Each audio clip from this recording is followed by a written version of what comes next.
This is the strategy inside everything. I'm Adam Pierno. The Strategy Inside Everything is the podcast for people who think for a living. If this conversation gives you an idea, leads to a question, or makes you want to push back on something you hear, go to that'snotaninsight.com, where you can leave a message or send me a voicemail. The best and most interesting will be added to the future episodes, and I can't wait to hear from you. All right, welcome back to another episode of The Strategy Inside Everything. It is lovely to be back. We're going to have a wonderful conversation. It took some time for us to schedule with the dynamics of today's wild world. But today I have the Senior Brand Manager from Oura Ring, Sanya Deshpande, has joined us. How are you? Good. How are you, Adam? Excited to be here. Thanks for the opportunity. Yeah, of course. And I'm glad we were finally able to make it work. Yeah. Thanks for playing the rodeo with me calendar rodeo as we figured out timing. Totally. Well, I'm really excited to talk to you because you've had a interesting career your perspective has shifted on the role of marketing and which side of the fence you've been on. And now your role at Oura is a really interesting one as well. So before we dive into the conversation, would you give people a sense of who you are and where you've been before you got to where you are now? Yeah, totally. Happy to share my background. It's certainly, it'll be evident that I'm a little bit of a global citizen. I've hopped around various different continents and different parts of the world through my experience. But I grew up in India, so spent the greater part of my childhood in Mumbai and moved to Boston over a decade ago for college. And at the time was quite convinced I wanted to pursue a career in international affairs and be a diplomat.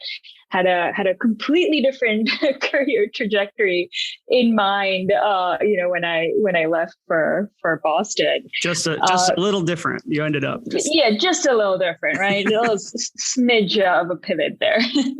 And it was great because I think for me, travel was always a huge part of my identity early on living in India. I wanted to see, as much of the world and experiences as I could. And I was able to do that through college. I spent 3 summers in 3 different countries. I was quite convinced I wanted this career in diplomacy. So did the last one at the UN in Geneva. And a very serendipitous entry into advertising happened when my father, who's actually in advertising in India, asked me to help him with some research. So sitting around in the summer of India, eating mangoes and all the Indian food in the world, he was like, make yourself useful. Why don't you do some research, since you do a lot of that at the UN. And I helped him with a research brief about retailing Cadbury chocolates to luxury Indian malls, and had to go talk to people about how they perceive luxury chocolates, what it means to them, what buying, a brand from the UK means, like what is like. It was very, very interesting. How old were you? I was I think 19. Oh, okay. Yeah. Just like walking around. Old enough to do that. You were an adult. Yeah, I was an adult, but people looked at me kind of weirdly. Not a lot of ethnographic research happening on the streets of India. So it was a little like, who is this person? Why am I being asked a question? So it was a great experience because it was able to really dig into that research and started to realize like advertising could be really interesting because research was, a common thread for me in my studies and in the work I was doing. So, very quickly, this diplomatic career was now behind me after a little research sprint.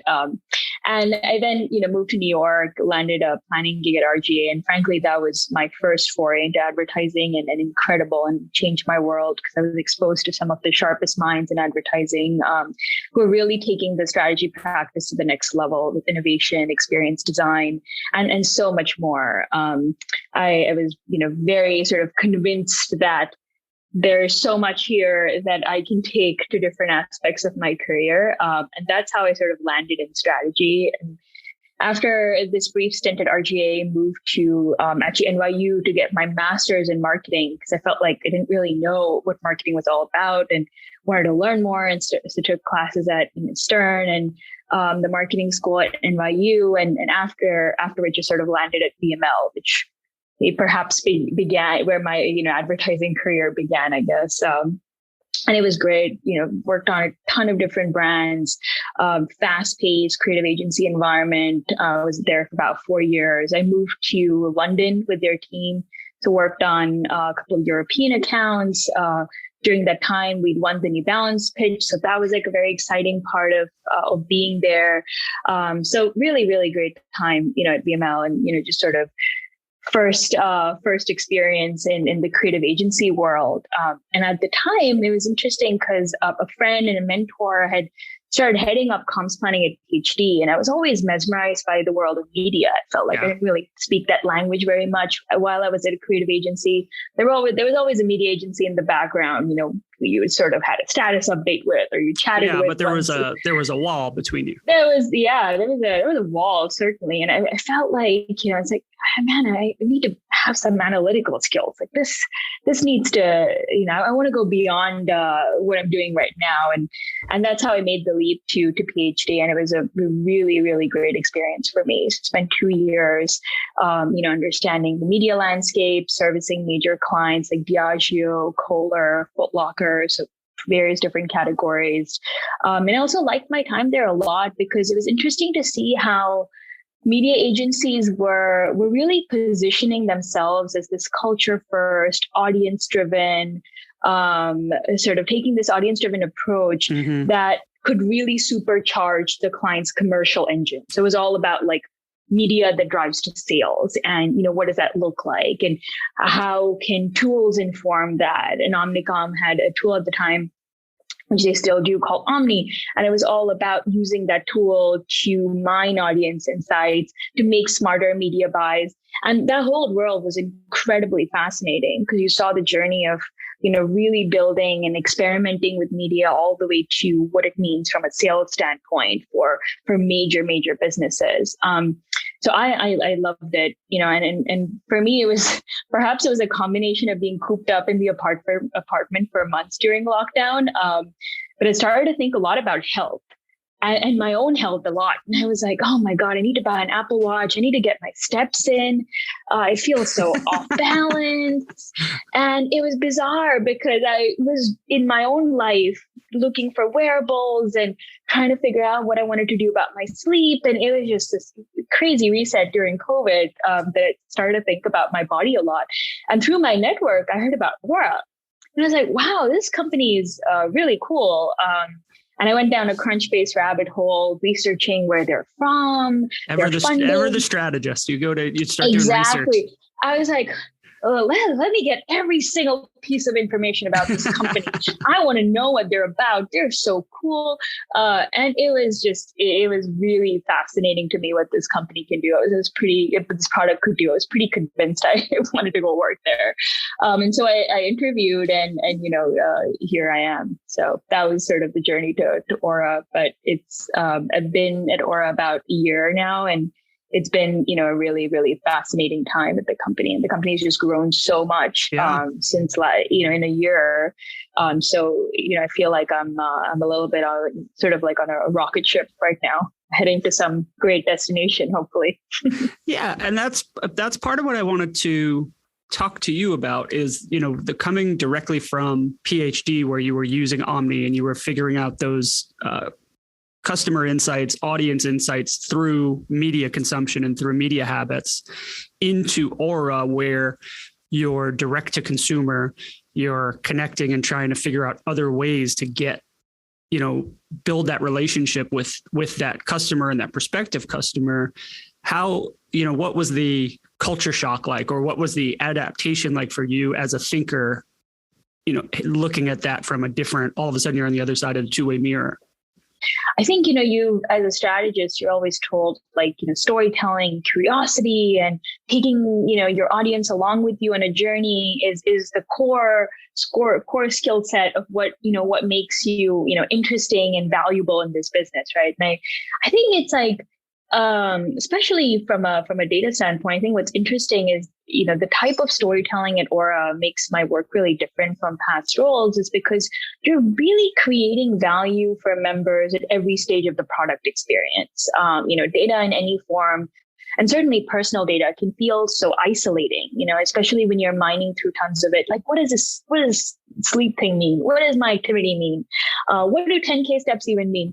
And you're always wondering like what the data, what you can really do with it. And I think that this is why, to me, it felt like Oura Ring is so powerful because it's informing you and guiding you. And it's a far more immersive experience than just reporting of what's going on in your body. So I think for me, it's been very interesting because even with the messaging or the types of communication they're putting out there, it's really understanding like how can we generate real value for our members, and then being sort of on the brand side and really having access to different teams like product and engineering and product marketing. Like, you're really able to cross-pollinate information and learn from different teams. And so, it just feels like there's so much more reach and scalability within what you're creating in, strategy and marketing at large. So I think marketing is certainly a very, very important piece of our business and has far-reaching impacts on, various other disciplines at Oura. So I know you went through that experience of as a consumer, as a customer, of trying to figure out how am I going to get the insights I need to better direct my own health. I've been a caged animal here for 2 years, like during the pandemic, like everybody, or most people, I should say. And you were seeking out tools to help you with your health. So you were looking for those.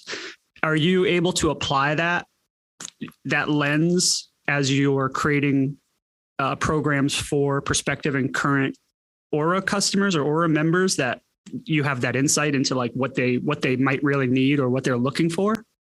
Yeah, that's a good question, because I think all of us have a little bit of that hat on in marketing, because we've all found the product in different ways, right? Like someone had a sleep issue, and I think that's what's so beautiful about the team and the company is that people have sort of organically found this product and realized that there's the mission is so powerful that they want to come work here.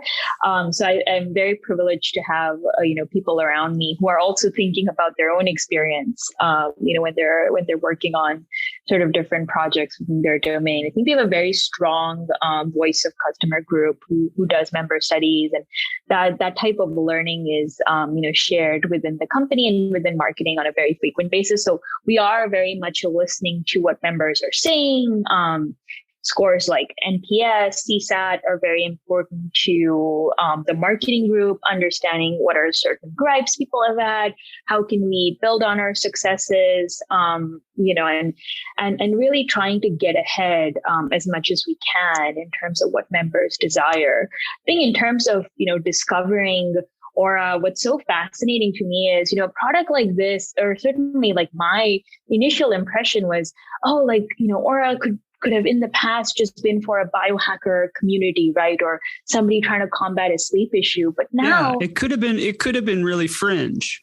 Exactly. And I think what's incredible and what's, I think so fascinating to me, and certainly as a strategist, is like there's this mainstream health movement, part of which sort of I was on as well, and which has really supercharged this company and this product's growth. I think Oura's benefits around sleep, for example, and how good sleep is the foundation to good health. I think that type of education is something that we really bake into a lot of our communications, and try to take the lens of like education first, tell the community what they can learn and do. Because I do think that there is a lot of guidance that's missing in the category. I think, I'm an Apple Watch consumer, I'm an Oura consumer, and I use these products on a daily basis. And, a lot of it feels like, hey, this is how, certainly with certain products, it's like, hey, like, here's how you did. Like, it's a little bit of a report, but what you do with it, how do you take that to the next level, has always been a little missing. So I think for us, from a comm standpoint, like what I've been really trying to instill in how I think about our strategic initiatives or where we're trying to go is how can we really take this knowledge that we have about our consumer to the next level through education. Like, how can we help them get better? And I think that that's like, for example, a brand like Peloton has just done such an incredible job at building a community of members.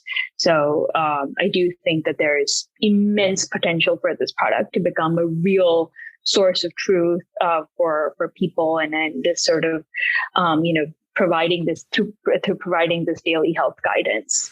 Peloton's an interesting analog because they have the bike is the mechanism, but the classes are something that people rally around, and the instructors become these totems that they can build communities and followings around. What's the connective tissue for Oura, or what are some of the elements that you explore in that way that is like can serve as the medium for people to form bonds around? So we do have within the Oura app, there's something called the Explore tab, which is where, various types of meditation and mindfulness content lives. And that's sort of the part of the experience that's meant to be a lot more immersive, because you're, turning on, like a 4 or 5 minute meditation, and then you're, that's accounted into your experience within the app. So the content practice is sort of fast and furiously developing, and we're really trying to sort of figure out like what are the different ways we can keep people engaged, because I do think this is to me it's certainly a product strength in many ways, but we're not about flashing screens. I mean, the form factor is so sleek and so subtle. There's no screen, there's no tons of things like talking to you. It's a very discreet experience, and I think that's why people love it, because the form factor is so subtle, and you can sleep with it, and you can, you sweat in it, and it works for every occasion. It doesn't look like this like clunky thing on your hand. And I think that there's, from a content standpoint, a lot of opportunity, for us with our Explore tab in the app that we're building. But even beyond, I think hopefully in the future, we'll be able to really expand what content looks like for us without, in the absence of a screen or a real estate that we can own this outside of the app. Yeah, but that's actually a really positive differentiator. When I do see people wearing the Apple Watch, and then I'm like, oh, okay, that's an Apple Watch person. It is noticeable. You see it. It's lighting up while they're talking to you. Sometimes it's distracting, not always. And this is more like a secret nod between people. Yeah. Like I probably have already interacted with people today that were wearing one, and I wouldn't even notice unless I was keenly aware and like trying to figure it out. Is that something that is deliberate, or are you trying to minimize, is that something that's attractive to customers, that it's not showy or it's not highly visible and nobody asks them questions about, oh, you're trying to do this or you're trying to do that?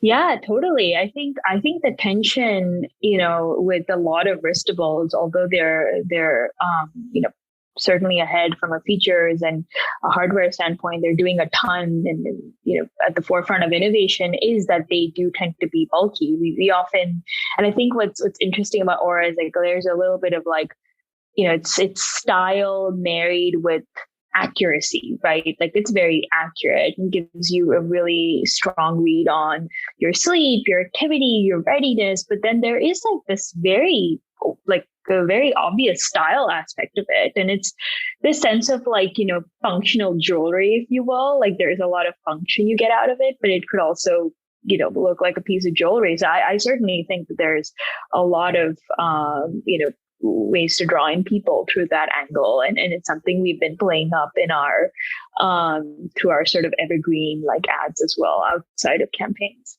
Yeah.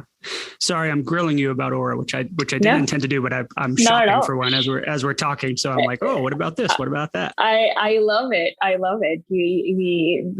There's a beautiful colors and style. So if you need a recommendation and what looks good on various types of hands, I'm happy to make one. I'm going to add an affiliate link to this podcast. No, I would never. Tell me more about the shift from traditional consumer marketing to direct to consumer marketing. And we talked a little bit about the change in culture, but how does it change your approach to the work? Like where you start and the sources of information you go to build a plan or to build a program versus how it is inside a DTC org? It's really interesting when you start to sort of build and master your craft in strategy, is that, and I feel like I learned this or sort of observed this from people who are extremely good at different places. And I was like, wow, this is like what I'd like to be when I grow up, is that the strategy skill set is actually, frankly, applicable to any type of move you make. I mean, you learn to analyze businesses, culture, competition. Very true to what I'm still, doing today and my approach to work. You learn the tools to unearth what makes people tick, how to connect with them. Very core to the member experience at Oura, understanding like, what do people love about this product? Well, not like, how can we improve it? What are people looking for? The variables at large. And a lot of the interesting insights around it have been that people want wearables that look as good as they make you feel, because they don't want this clunky thing. They want to show off beautiful jewelry and watches, and this, this sort of discrete wearable is becoming appealing to people. So that understanding those type of insights, is certainly something that I'd always been doing. Now just, different lens.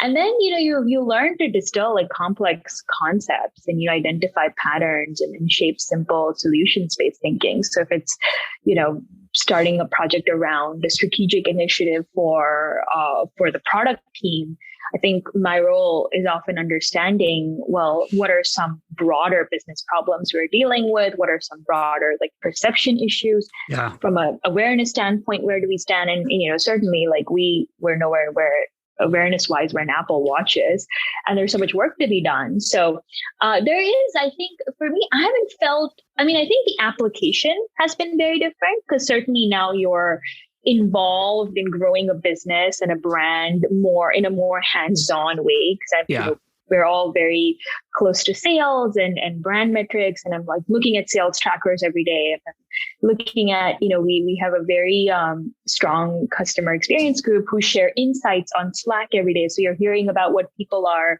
seeing, or the types of customer complaints or inbound you're getting, or good things people are sharing too. So I think that there's a lot more information I have at hand, which is just great, and feel more immersed and have like depth in understanding of the business. But the skill set per se, like how you begin work, like the 4 C's, the sort of all the good like strategy frameworks, I think have stuck with me. I don't think that that's changed a lot. The application certainly has, and I love it. I think it's just, there's so much there.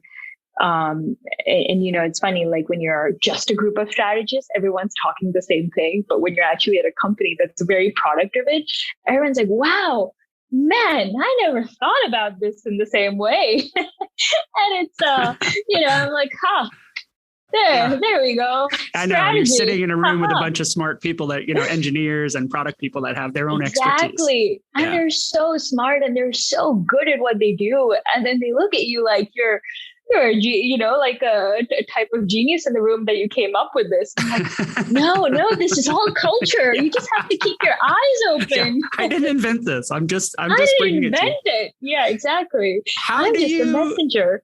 How do you know, in that going in-house and getting all that data fed to you, not data, but insights. So the product team is sending you information. The sales team is saying, hey, we saw this. How do you sort it and prioritize it and bring it back to them in the most meaningful way, and work with teams that people often think the insight they figured out is the most important one, when you have 20 different people or 5 different teams contributing insights? How do you work through that with the teams? We do have a really strong process within the team where, and even at an executive level, where strategic initiatives and company goals and where like corporate goals are shared, and roadmaps are built for each team, whether it's marketing, science, product. So there is, a level of clarity, I guess, in terms of when you begin the year, what some of the big priorities for your team are, where the company's trying to go. So I think that in that sense, aligning a lot with the business priorities, aligning marketing priorities with business priorities, to me has been a huge learning curve, because previously you didn't really like, especially when I was, on the agency side, like, and this is of course just by way of the client agency dynamic, you didn't really have access into a ton of like business plans or very specific documents from different teams. It was often like you'd have one person on the client side who you were dealing with, and they would sort of sift through the information and send it to you. And here it's sort of like this incredible like buffet of sorts, right?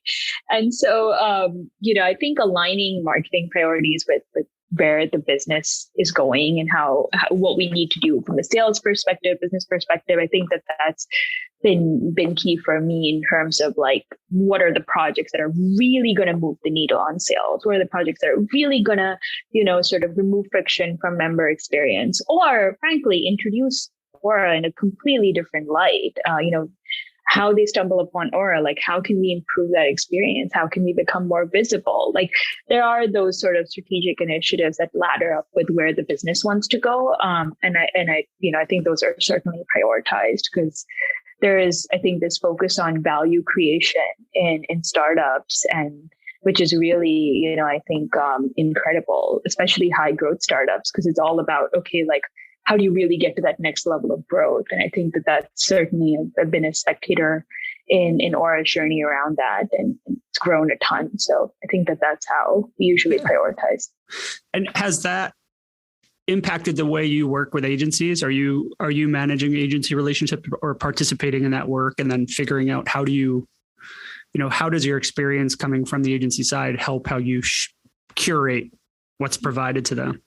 Yeah, it's funny because every time I have an agency call, I sort of have a deja vu experience. And certainly when there's a strategist on the other side, I'm like, oh my God, I was just there not a minute ago. I totally understand how you feel. And so I think I have immense empathy for agency folks. As they're trying to like figure out what's the most important thing in breakneck speed. Exactly. And it's hard. And it's like, it's also, I get it. Like you don't have access to a ton of the sales information, or like, the information that's very core to the business. And you're still trying to figure out how to like, from what you have, drive commercial value for a business. So it's, as a participant in that relationship, it's interesting to me, because I think what we've been able to do is also, I think, understand what different agencies do best. I mean, there's a lot of potential in terms of building an organic community at Oura. That comes from types of content that builds more brand love and earns trust. And, you have more of that education point of view. Whereas when it comes to paid media, people are like, doom scrolling, as we know, right? And to get someone's attention and to be like, hey, this is not jewelry. Hey, this is not just this is a ring. And like to also explain that it does all these amazing things for your body. Like, and then, for people that may have known Oura and may have sort of thought about it as just a sleep tracker, it's also breaking that perception a little bit of like, no, not just sleep. It does everything. So it's like, I think different agencies have different directives, if you will, for like types of content or, the work that they need to create to really move the needle, I think, on both brand and sales metrics. So I think we've been trying to really, build that infrastructure where agencies can do what they do best. Because I do think, sometimes, I certainly felt this. You always had the client expecting you to do everything correctly, right? Like drive fame, drive business, and do this and do that. And you always felt like, oh my God, how many things am I juggling right now? So, I think we've been learning, getting better, and evolving. And how do you, inside the organization, how do you balance sales with brand? Because you do have to be pretty direct so that people understand, like, no, it's not just a ring, as you pointed out. It does all these things for you, which is a lot to explain, even though it's simple. But when you want someone to really understand it, it can be a lot. How do you balance that in the work that you're doing? How much of it is brand building and how much of it is driving sales? Yeah, I think that's it's a really interesting question, and certainly for high growth startups, right? Because it's without sales, you you can't unlock growth. Right, I mean, right, that exactly. that is a reality there. So, and it is such a strong product that, it's been a lot of the sales in the past have actually been word of mouth related. So people just finding out or hearing, or to your point, like we always at Oura playing this game of like looking at people's hands. I always do this at restaurants. And when I see a ring, I'm like, yes, that's an Oura. And it's like, it's so funny because now it's like, that's where my eyes go first, to people's hands. And, so I think it's really interesting because you have to be very, I don't know. I don't see them as like this or that. I think they have to work together. And I think that's sort of what we are very much striving to do at Oura as well. Like it's definitely, commercial value is critical to every single aspect of a business, and to be able to grow and unlock more, sort of budget for innovation, for experimentation, et cetera, et cetera. But at the same time, like brand building is extremely important. I mean, we are talking about people's health. Like we want to, I think, when you feel a certain way about a brand and you feel like it enhances your routine and, helps you, like excites you, brings you joy, and you build a strong emotional connection with it, like where that brand can go is really like incredible. So I think we certainly have the makings of that, because it's on your, like we command 24 hours of your day because you're on the finger the whole time. So it's not like, it's like a thing you put away and you forget about it. It's like on your fingers. Yeah, like a Fitbit. Like people will wear it for the first week or month, and then they take it off one day, and then all of a sudden they haven't worn it for a week. This is on. Do you find though that because it's discreet, it is harder to? Yeah, I'm wearing it, but have you observed people that kind of forget, like they lose touch with the brand even though it's on them because it's so discreet? Yeah. And I think that's where like the storytelling, we really that's like a huge pillar for us, right? Like through social, through education, through, we talked about like this daylight savings time example, but like that people like don't know what time change can do for their bodies. And being able to be present in a cultural moment and talk about, hey, like, daylight savings time is terrible for you. It makes you bloat. You don't feel great. People actually wake up more groggy. And here are some ways that you can, you can combat it. Or for Valentine's Day, we actually did a really cheeky one about the benefits of sex on sleep. And turns out, sex is great for sleep.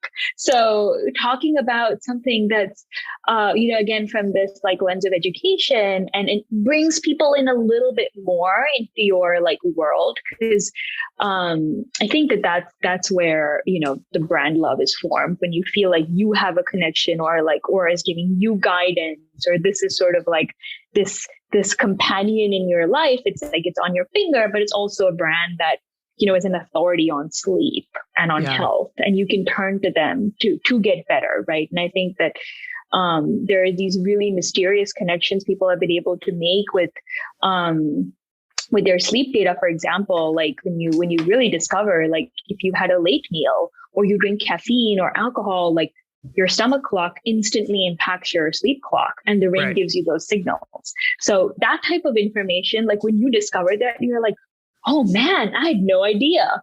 Or, we recently announced like period prediction data, and now through temperature, we're able to, sort of help women prepare for their menstrual cycle, and being able to provide the type of information as well has really, I think, brought people in to the product and made them more engaged, which, hopefully the brand can only like, accelerate and expand that experience even further. But I do see them, as hand in hand, and that's what we've been building at Oura. Yeah, and it sounds like it's building the brand inside out. So it's with users, our members, and getting them to earn their trust, get them excited about it, get them potentially to tell other people about it, or not, but just be excited and continue to use the product. Yeah. And then I guess my question is, do you think that's consistent with other direct to consumer brands, that it's more about getting that specific user group like so understanding what it is and building the brand with that group that when more people bring it up to them, oh, you use this, tell me about it. They're like, yes, let me tell you about it. Yeah, I think so. I mean, I think I think community tends to be usually like this like secret sauce for a lot of brands that are, just do so well and have like supercharged growth. I mean, again, like not to keep talking about Peloton, but like Peloton's a great example of like community of million followers who all feel the same way and have a shared connection. And I think that, similarly for Oura, I think that's certainly, being able to build that and build on that from brands that are doing that really well is an aspiration and something that we'll sort of keep working on. Very cool. Well, Sanya, thank you so much for making time for me today. Thank you. This is great. I'm so glad we were able to connect and, happy to nerd out on all things strategy, Oura, and hopefully I've convinced you to get a ring after this. I have the website up. I am on the shopping page here. So we'll see what happens. Good. Awesome. All right. Well, great talking to you.